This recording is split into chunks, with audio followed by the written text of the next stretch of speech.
Spain से Donald Trump चिढ़ गया है। स्पेन ने असल में अपना जो बेस है मना कर दिया था कि हमारी जमीन का इस्तेमाल आप नहीं करिएगा ईरान पर हमला करने के लिए, ना हम अपना एयर स्पेस देंगे ईरान पर हमला करने के लिए, हम जंग में जाना नहीं चाहते।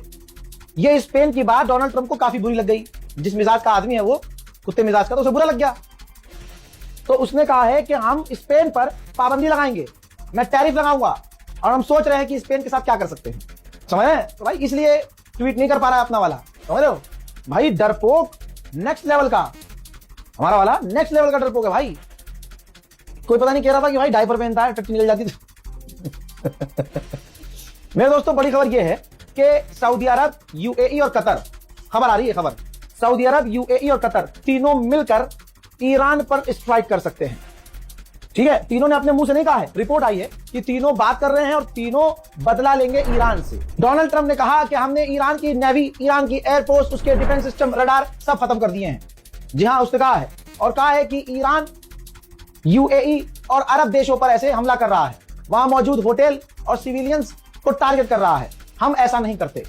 हालांकि ये गुलाबी सुअर ये नहीं बोल रहा कि तुम ऐसा नहीं करते, बल्कि ये बोलो कि तुम्हारे अलावा कोई ऐसा नहीं करता। ईरान में 160 लड़कियों के हॉस्टल पर तुमने हमला किया और 160 लड़कियां शहीद हो गई, दुनिया देख रही है। वहीं इसने ये भी कह दिया है कि हम कुछ नहीं कर रहे हैं, अरब देश अब खुद ईरान को जवाब दे रहे हैं। दुनिया में टेंशन हो गई है क्योंकि ईरान के हमलों की वजह से तेल के दाम बढ़ गए हैं। दुनिया मिलकर ट्रंप को गाली बक रही है कि इसकी वजह से हुआ है, तो उसकी भी ट्रंप ने सफाई दी है, बल्कि सफाई देनी पड़ गई है कि पूरी दुनिया में तेल के दाम बढ़े हैं, ये सिर्फ कुछ टाइम के लिए है, बाकी सब नॉर्मल हो जाएगा। ट्रंप ने दावा किया है, हालांकि आज तक इसका कोई दावा सही नहीं निकला। ट्रंप ने दावा किया है कि ईरान इवेंचुअली आखिर में हथियार डाल देगा। अब देखिए ट्रंप ने क्या कहा, ईरान की नेवी खराब कर दी, ईरान की एयरफोर्स मिटा दी, ईरान के हमने ड्रोन खत्म कर दिए, रडार खत्म कर दिए। ठीक है, ट्रंप ने अभी तक ये बोला। मैं ऐसे इसका झूठ दिखाता हूं आपको। अगर ईरान इतना बेकार हो गया है तो इराक में इरबिल में अमेरिका के बेस पर ईरान ने थोड़ी देर पहले फिर हमला कैसे कर दिया।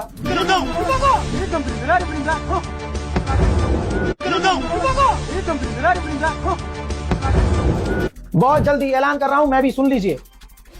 ईरान के सुप्रीम लीडर नए बहुत जल्दी चुने जा सकते हैं। वोटिंग फाइनल स्टेज पर है और ये वोटिंग किसी हॉल में एक साथ फिजिकली बैठ के नहीं हो रही है, रिमोटली हो रही है, यानी ऑनलाइन हो रही है। सारे लीडर अलग अलग जगह बैठे हैं। इजराइल ने जो दावा किया कि हमने वो बिल्डिंग उड़ाई जिस बिल्डिंग में वोटिंग होती है सुप्रीम लीडर के बनाने के लिए, सुप्रीम लीडर को चुनने के लिए, तो दोस्तों उस बिल्डिंग में कंफर्म हो गया है कोई भी ऑफिशियल नहीं था, खाली बिल्डिंग थी। ब्रिटेन ने दिखाया है, ये जारी की है ब्रिटेन ने तस्वीर की, जॉर्डन के ऊपर हमने ईरान के एक ड्रोन को अपने F-35 से मारकर गिराया है। यही है भाई साहब ताकत ईरान की। भाई $35,000 का एक सस्ता ड्रोन मार गिराने के लिए मिलियंस ऑफ डॉलर का फाइटर जेट, दुनिया के सबसे एडवांस फाइटर जेट से दुनिया के सबसे सस्ते ड्रोन को मार गिराया जा रहा है। यह है ईरान। कहा जा रहा है कि इजराइल अपना एयर स्पेस थोड़ा सा, पूरा नहीं, इजराइल अपना एयर स्पेस थोड़ा सा खोलने की तैयारी में है ताकि जो वापस आना चाहते हैं यहूदी इधर उधर जो फंसे हुए हैं वो वापस आ सकें। हज़रात, ईरान की मिसाइलों की जो साइट्स हैं उस पर बड़ी तबाही मची है। सैटेलाइट इमेज है, प्रूफ दिखा रहा हूं, अपनी आंखों से देख लीजिए।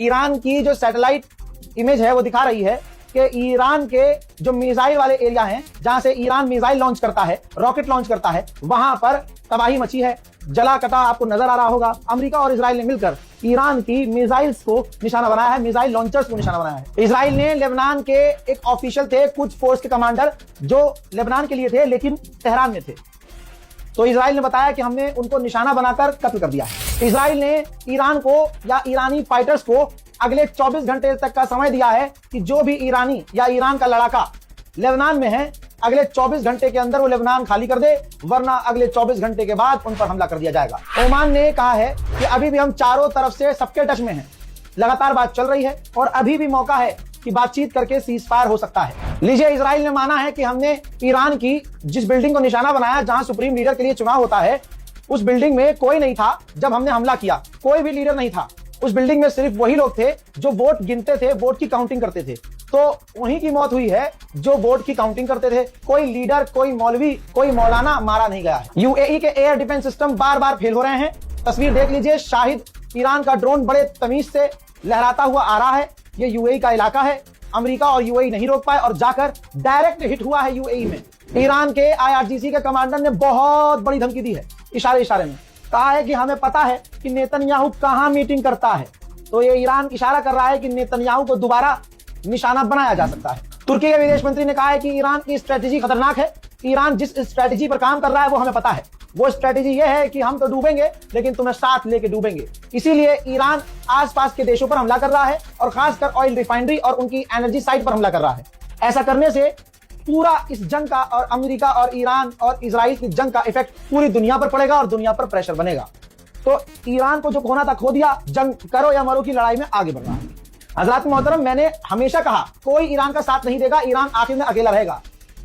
आप लोगों को खुदा का वास्ता है, बताइए 1.5 महीने से यह बात मैं बोल रहा था कि नहीं बोल रहा था, वही हुआ। अब देख लीजिए तुर्की, बात तुर्की करते हैं ना आप। तुर्की के विदेश मंत्री ने कहा कि ईरान जो आसपास के देशों पर हमला कर रहा है, अरबों पर हमला कर रहा है, हमारी नजर में वो गलत है। ईरान को ऐसा नहीं करना चाहिए। अच्छा, बहुत बढ़िया, तुम उनके सुप्रीम लीडर को मार दो, ठीक। अरे छोड़ो सब, अगर रजब तैयब एर्दोगान को कोई मार दे तो तुम क्या करोगे? बौखला जाओगे ना, पागल हो जाओ। तो ईरान बौखलाया हुआ है और ईरान के पास अब खोने के लिए कुछ है नहीं। लेकिन आप तुर्की का दोगलापन देखिए, जंग से पहले बयानात दे रहा था ये कि ईरान हमारा भाई है, ईरान हमारा ये है, ईरान हमारा वो है, और जब हमला हो गया तो अब पता है कि नेटो का मेंबर है तुर्की, जिस नेटो के अंदर अमेरिका भी है, और अमेरिका से F-35 लेना चाहता है, खरीदना चाहता है तुर्की। तो वो ऐसी बात करेगा ही नहीं जिससे ट्रंप नाराज हो जाए। समझ में आ गई? मुस्लिम देश कैसे हैं? ये हैं सारे आज के मुस्लिम देशों की असलियत। सब डोनाल्ड ट्रंप और नेतन्याहू के आगे नाच रहे हैं, मुजरा कर रहे हैं। जितने भी अरब और मुस्लिम देश हैं सबका ये हाल है। आप कहेंगे भाई वो हमारा भाइयों बहनों कहां है? भाई वो भी है इसके अंदर। असल में वो ये वीडियो बना रहा है मोबाइल से। स्टेट ऑफ हॉर्मुज को ईरान ने बंद कर दिया है, तो अमेरिका सोच रहा है कि स्टेट ऑफ हॉर्मुज में भारी तैनाती की जाए। जो समुद्री जहाज जा रहा हो उसके साथ अमेरिका के वॉरशिप और नेवी शिप भेजी जाए, बंदूक लेकर, तोपे वोपे लेके पूरा उनको रेस्क्यू करके वहां से निकाला जाए। रिपोर्ट अब ये आई है, बहुत बड़ी रिपोर्ट है। शॉर्ट में बता रहा हूं कि इजराइल अमेरिका के बिना ईरान पर हमला नहीं करता। नेतन्याहू को अमेरिका से परमिशन चाहिए ही चाहिए थी। 7 दिनों में नेतन्याहू ने अमेरिका से, डोनाल्ड ट्रंप से 15 मर्तबा बात की थी, तब जाकर डोनाल्ड ट्रंप पर प्रेशर बना और डोनाल्ड ट्रंप ने हरी झंडी दिखाई और अमेरिका जबरदस्ती इस जंग में कूद गया और आज ये जंग पूरे इलाके में फैल गई। ईरान के विदेश मंत्री से रूस के विदेश मंत्री ने फोन पर बात की है और रूस के विदेश मंत्री ने ईरान को समझाने की कोशिश की है कि अब जो भी हुआ है सीज फायर करने में भलाई है। मेरे दोस्तों, इस रिपोर्ट को जल्दी से शेयर कीजिए, अपनी राय कमेंट में लिखिए। फेक न्यूज से बचिए। मैं बार बार बोल रहा हूं, ऐसे भी मैंने फेसबुक पेज देखे हैं, ऐसे भी यूट्यूबर्स जिनके थंबनेल हमारे जैसे हैं, ऐसा लग रहा है कि हमें ही कॉपी किया है, लेकिन खबरें उनकी, खबरों का सोर्स इतना है और 4 बातें अपनी मन की लगा के बताई गई है। एक बाजी ने तो यह बोल दिया कि ईरान ने परमाणु टेस्ट कर लिया क्योंकि वहां भूकंप आया था। बाजी को यही नहीं पता कि ईरान का जो भूगोल है, ईरान की जो जमीन है, इस तरह के भूकंप आते रहते हैं। आप चाहे गूगल कर लीजिएगा या ईरान में कोई आपका जानने वाला हो तो बता देगा कि ईरान में जलजला आता रहता है। इसका मतलब यह नहीं कि ईरान ने परमाणु टेस्ट कर लिया हो, खाली व्यू, मतलब पता है ना कि कौम परेशान है, सदमे में है। तो अगर टाइटल पे ऐसा लिखेंगे कि ईरान ने बजा दिया, ईरान ने परमाणु बना लिया, ईरान ने इजराइल के 2 टुकड़े कर दिए, ऐसा टाइटल लिखेंगे तो मिलियन में व्यूज आ जाएंगे। तो ऐसे लोगों से बचिए जो आपको दोनों तरफ का सच बताए। उस चैनल की, उस इंसान की इज्जत कीजिए। जय हिंद।